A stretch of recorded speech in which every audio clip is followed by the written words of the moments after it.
बिटिआरनि फुटबल अनसायगिरिफोरनि थाखाय गोजोनथाव खौरां।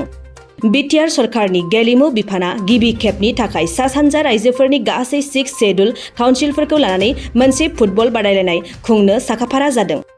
बिटिसि गेलेमु आरो लाइमोन अनसाय बिफाननि सेक्रेटारि DN हाजरिकाया फोरमायनाय बादिब्ला बे टुर्नामेन्टआव त्रिपुरा, मिजोराम, मेघालय बायदि रायजोफोरनि 6 शेड्युल काउन्सिलनिफ्राय बाहागो लाफैगोन। बे टुर्नामेन्टखौ फैगौ बोसोर 2022 नि जानुवारि दाननि गिबि सप्तानिफ्राय जागायगोन आरो फाइनाल बादायलायनायखौ 27 जानुवारि बिटिआर गोरोबथा सानखालि खुंगोन होननानै फोरमायथिदों। बे टुर्नामेन्टनि बादायलायनायखौ बिटिआरनि दरब्रै जिल्लानि दाब दाब फोथारफोराव खुंनाय जागोन।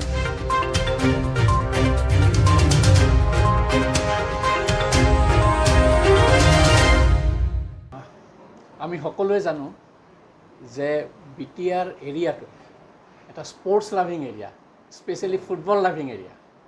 আৰু আজি কিছুদিন আগতে আমাৰ বিটিআৰৰ মাননীয় চিফ শ্ৰী প্ৰমোদ বড়ো মহাশয়ে পৃষ্ঠপোষকতাত এখনি সভা অনুষ্ঠিত হৈছিলে ছেক্ৰেটেৰিয়েটত, আৰু তাত ইণ্টাৰ 6 শিডিউল ফুটবল টুৰ্নামেণ্ট এখন অৰ্গেনাইজ কৰাৰ কথা কৈছিলে।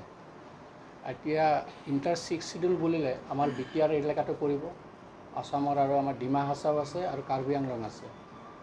মেঘালয়ত 3টা 6 শিডিউল এৰিয়া আছে আৰু মিজোৰামত 2টা আছে আৰু ত্ৰিপুৰাত এটা, সৰ্বমুঠ 10টা ইণ্টাৰ 6 শিডিউল টিমৰ মাজত এখন ফুটবল টুৰ্নামেণ্ট আমি পতাৰ কাৰণে তেখেতে ইচ্ছা প্ৰকাশ কৰিছিলে। আৰু সেইকাৰণে আজি আমি প্ৰিলিমিনাৰী এখন সভা আহ্বান কৰিলোঁ, য'ত আমাৰ এণ্টায়াৰ বিটিআৰৰ ডিষ্ট্ৰিক্ট স্পৰ্টছ অফিচাৰ আৰু বিভিন্ন স্পৰ্টছ এছ'চিয়েশ্যনৰ সভাপতি, সম্পাদক আৰু খেলপ্ৰেমী অগ্ৰজ ব্যক্তিসকল ইয়াত উপস্থিত আছিলে, ছিনিয়ৰ ব্যক্তিসকল। আমাৰ হেমেন ব্ৰহ্মচাৰো আছিলে সভাখনত। আৰু তাত আমি এটা সিদ্ধান্ত লৈছোঁ যে আমাৰ এটা শক্তিশালী বিটিআৰ টীম এটা আমি গঠন কৰিম।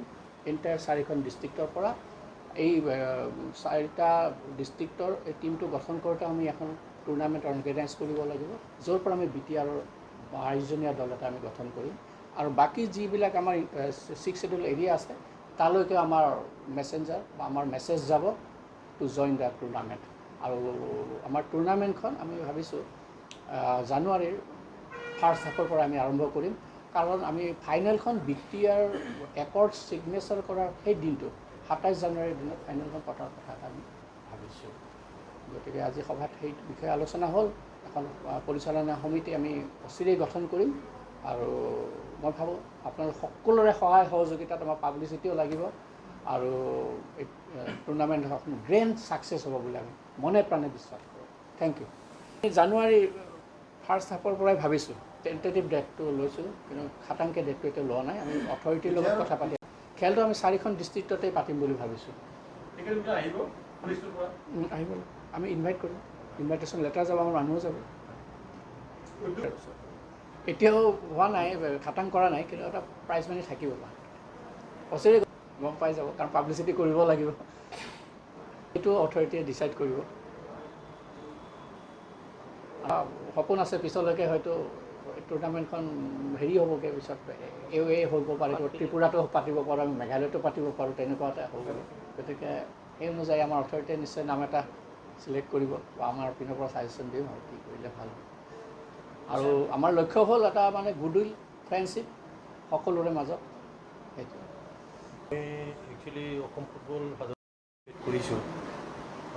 প্ৰথমতে এনেকুৱা মহান এটা ফুটবলৰ কাৰণে কথা চিন্তা কৰাৰ কাৰণে প্ৰথমতে আমাৰ বিটিআৰৰ চিফ প্ৰমোদ বড়ো ডাঙৰীক মই ধন্যবাদ জনাইছোঁ। আৰু আমাৰ স্পৰ্টছ ডিপাৰ্টমেণ্টে যি ধৰণে ইনিচিয়েটিভ লৈছে তাৰ কাৰণে স্পৰ্টছ ডিপাৰ্টমেণ্টটো মই ধন্যবাদ জনাইছোঁ আমাৰ অসম ফুটবল সন্থাৰ হৈ। আৰু মই মানে অলৰেডি পৰামৰ্শও আগবঢ়াইছোঁ তেখেতসকলে যাতে টুৰ্নামেণ্ট পতাৰ আগতে পাৰ্মিশ্যন যাতে লয় অসম ফুটবলৰ পৰা, এইটো নিয়মত পৰে যিহেতু, কাৰণ আৰু এইটো এটা ইণ্টাৰ ষ্টেট হ'ব 6 শিডিউলটো, এই 6 শিডিউলটো ইণ্টাৰ ষ্টেট হ'ব। গতিকে অল ইণ্ডিয়া ফুটবল ফেডাৰেশ্যনৰো এইটো পাৰ্মিশ্যন লাগিব, থ্ৰু আসাম ফুটবল এছ'চিয়েশ্যন দি যাব আৰু কি। আৰু পাৰ্মিশ্যন নল'লে হয় কি যে আমাৰ যিবিলাক কোৱালিফাইড ৰেফাৰী ইয়াত কণ্ডাক্ট কৰিব নোৱাৰিব। কাৰণ উইদাউট পাৰ্মিশ্যন সিহঁতেও মানে আহিব নোৱাৰিব মানে আহিলে তেখেতসকলে নিজেই মানে হেৰি হ'ব আৰু ভিক্টিমাইজ হ'ব এক্সপেল হ'ব বা কিবা হ'ব মানে যিটো খেল পাৰ্মিশ্যন আছে অসম ফুটবলৰ বা অল ইণ্ডিয়াৰ এইটোহে কৰিব পাৰিব অল ইণ্ডিয়াৰ পাৰ্মিশ্যনটো এইটোৱে ল'ব লাগিব যে যিহেতু এইটো 6 ছিডৰটো ইণ্টাৰষ্টেট হ'ব মানে মিজোৰাম থাকিব মেঘালয় থাকিব সেইকাৰণে এইটো পাৰ্মিশ্যন তেখেতসকলে ল'ব আৰু সকলো ধৰণৰ সুবিধা আমি অসম ফুটবলৰ পৰা আগবঢ়াম বুলি তেখেতসকলক কথা দিছোঁ ৰেফাৰী অল টেকনিকেল মানে যিবিলাক পৰামৰ্শ টেকনিকেল কিছুমান কথা আছে সেইবিলাকৰ পৰামৰ্শ আমি আমাৰ ফালৰ এইখিনি তেখেতসকলক আমি আশা আগবঢ়াইছোঁ চিয়'ৰ চূড়ান্ত খেল তাৰ আগতে ছেমি ফাইনেলো ইয়াতে হ'ব Okay.